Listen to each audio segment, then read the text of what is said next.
Bonjour à tous et à toutes, et aujourd'hui on se retrouve pour une nouvelle vidéo du jardin d'Alexis. Cette vidéo va parler de quelque chose que je trouve formidable au jardin, c'est la bouture. Alors la bouture, ce n'est pas si simple que on pourrait croire, parce que quand on regarde mes boutures, on voit des tiges dans l'eau, mais c'est pas si simple que ça. Alors, on voit différents types de boutures sur mon lieu de bouture. Alors, on voit que ici, c'est un endroit sombre, à l'abri du vent et à l'abri du soleil direct. Alors, pourquoi? Je vais vous expliquer.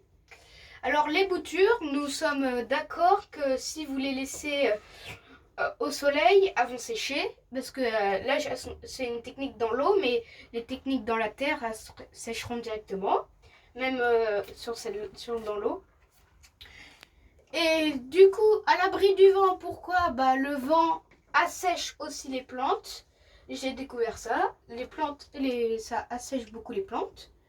Et du coup, ici, c'est l'idéal dans une cabane, mettre des boutures à l'ombre et à l'abri du vent et à l'abri du soleil direct.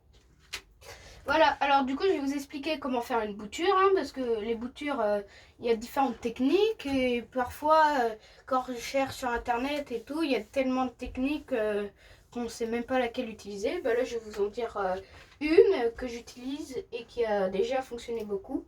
Alors là, on peut voir sur les boutures qu'il n'y a pas de racines parce qu'elles ont été faites il n'y a pas longtemps et je referai une vidéo au moment où elles seront bien poussées pour vous expliquer comment ça a poussé.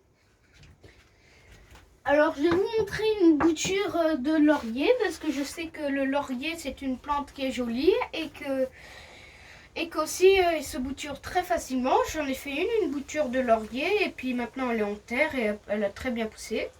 Alors, je vais vous expliquer comment faire la bouture.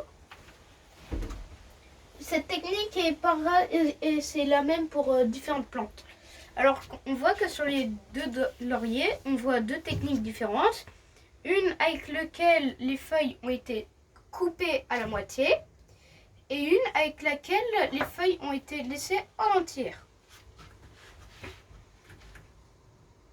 Voilà. Du coup, c'est comme sur le géranium, on coupe aux yeux. Là, on voit que j'ai coupé un œil parce qu'il y a un petit espace. Et là, c'est là où je viens de découvrir que j'ai fait une erreur. C'est-à-dire que quand vous faites votre bouture, il faut couper ici. Et qu'il faut enlever cette partie, sinon elle va pourrir et ça fera rien. Alors, moi, je vais la couper. Moi, j'ai une technique aussi de le couper comme ceci, en moitié. Du coup, voilà. Et du coup, là, la bouture, c'est cette technique avec les feuilles entières, est prête à être mise à l'eau. Moi, je préfère faire des boutures à l'eau. Et la deuxième technique, c'est presque la même, sauf que c'est pareil. Ici, on a oublié de couper. Voilà, on a entendu un gros morceau tomber. Sauf que là, j'ai coupé les feuilles à la moitié. Parce que j'ai déjà lu des techniques comme ça, couper les feuilles à la moitié. Voilà, alors du coup j'ai essayé et ça a très bien marché sur d'autres boutures. Du coup je me suis dit je vais essayer sur le laurier.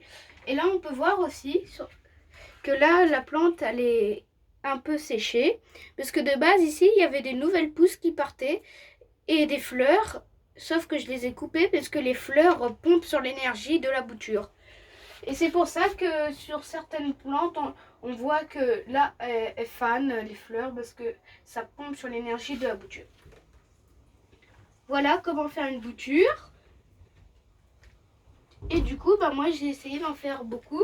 Et une dernière bouture que je tenais à cœur aussi à vous présenter, c'est les boutures de rosier. Alors, les boutures de rosier, c'est une technique très spéciale aussi. Il y a différentes techniques, mais j'ai préféré cette technique particulièrement. Alors, cette technique consiste en prendre des branches de rosier, comme celle-là, par exemple. Prendre des branches de rosier, effeuiller tout effeuiller, couper les fleurs et les mettre bien les enfoncer dans la terre, dans un seau. Voilà.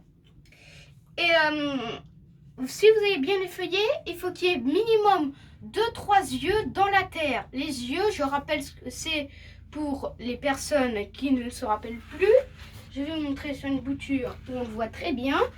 C'est vraiment sur là où il y a les feuilles qui partent là, et là du coup on peut considérer ça comme un œil et un œil.